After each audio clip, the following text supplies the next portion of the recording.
Next question है question number 30 और इसमें दिया है द प्रोबेबिलिटी। जो ए पार्ट है उसमें है the probability distribution for the number of students being absent in a class on Saturdays as follows.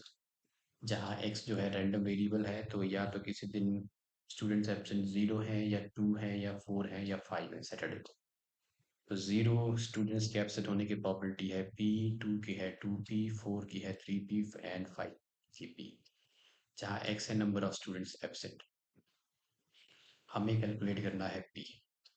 तो इस क्वेश्चन में ये क्वेश्चन है ए पार्ट। अब इसमें हमें पता है जितने भी आपके इवेंट्स हैं, तो sum of the events P of X जो है वो रहता है 1। तो sum of the probability of all the events is 1। और जो तो ये आ जाएगा probability of x is equal to 0। Probability of X की वैल्यू है 2। Probability of x is equal to 4 plus probability of x is equal to 5, ये है 1। तो एक्स इज इक्वल टू 0, ये है p. Probability of x is equal to 2, ये है 2p। Probability of x is equal to 4, ये है 3p।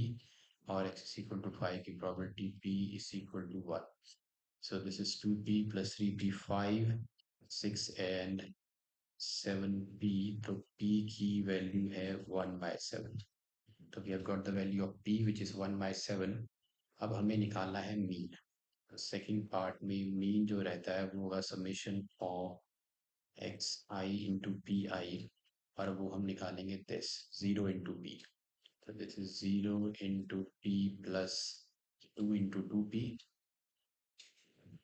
Plus 4 into 3p। This is 4 into 3p plus 5 into p। Okay, तो ये हो गया 0 2 इंटू 2p इज 4p, ये है 12p, ये है 5p। 4 plus 12 16 plus 5 is 21p। p की वैल्यू है 1/7, 7 3 इज 21 और मीन आ गया 3। तो मीन इज 3। अब चलते हैं पार्ट बी में। तो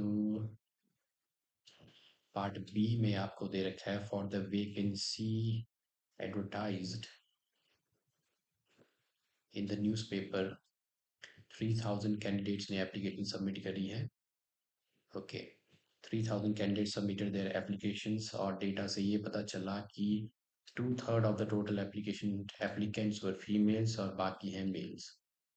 ओके, तो अब तक जो हमारे पास जो इंफॉर्मेशन है हम ले लेते हैं event be the event of getting the female candidate for the exam.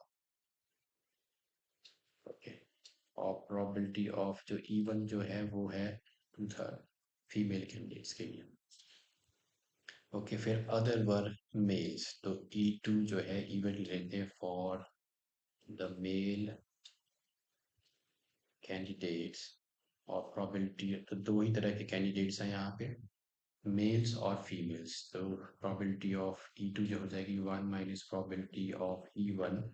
तो 1 माइनस 2/3 विच इज 1/3।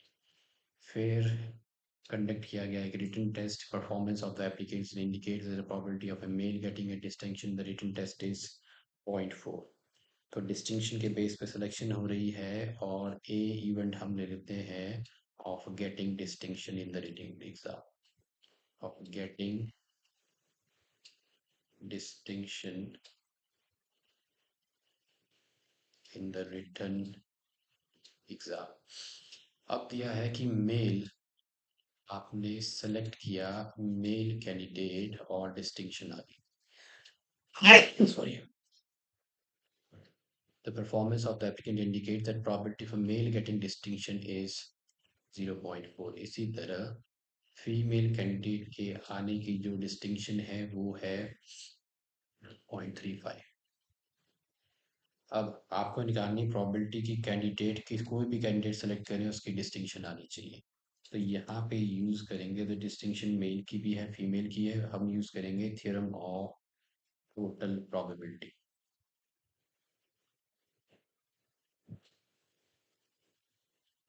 आपको चाहिए डिस्टिंक्शन वाला candidate, probability of A. Okay, तो वो आ जाएगी, पहला इवन था E1 इनटू मेल कैंडिडेट आने के डिस्टिंक्शन प्लस दूसरा कैंडिडेट है फीमेल में से डिस्टिंक्शन आने की जो प्रोबेबिलिटी है वो है A/2। तो E1 जो था वो था, ये फीमेल है, फीमेल के आने की जो प्रोबेबिलिटी है वो है, तो पहली जो थी यहाँ पे ये मेल कैंडिडेट्स के, ये मैंने थोड़ा सा उल्टा लिख लिया इधर, क्योंकि सबसे पहले हमें जो क्वेश्चन में जो दिया गया है तो वो है मेल के आने की प्रोबेबिलिटी। तो मेल का जो इवेंट है वो है E2, तो ये है 0.4 और इधर है 0.35, ये थोड़ा सी गड़बड़ होगी। तो 0.35 and 0.4, probability of A given E1 0.35, probability of A given E2 0.4। अब हम वैल्यू डालते हैं, तो probability of E1 जो है वो है 2/3, this is 2/3, probability of A/E1 0.35, probability of E2 है 1/3, A/E2 0.4, तो ये हो जाएगा 70, तो 0.7/3 plus this is 0.4/3, so 3, this is 1.1। Okay, तो ये आ गया 1.1/3। So this can be written as 11/30, और 11/30 आपको मिलेगा, keep it as 11/30 is the probability, और अगर आपको डिवाइड करना है 11/30 तो that should give you 0.366, 0.367 is the probability।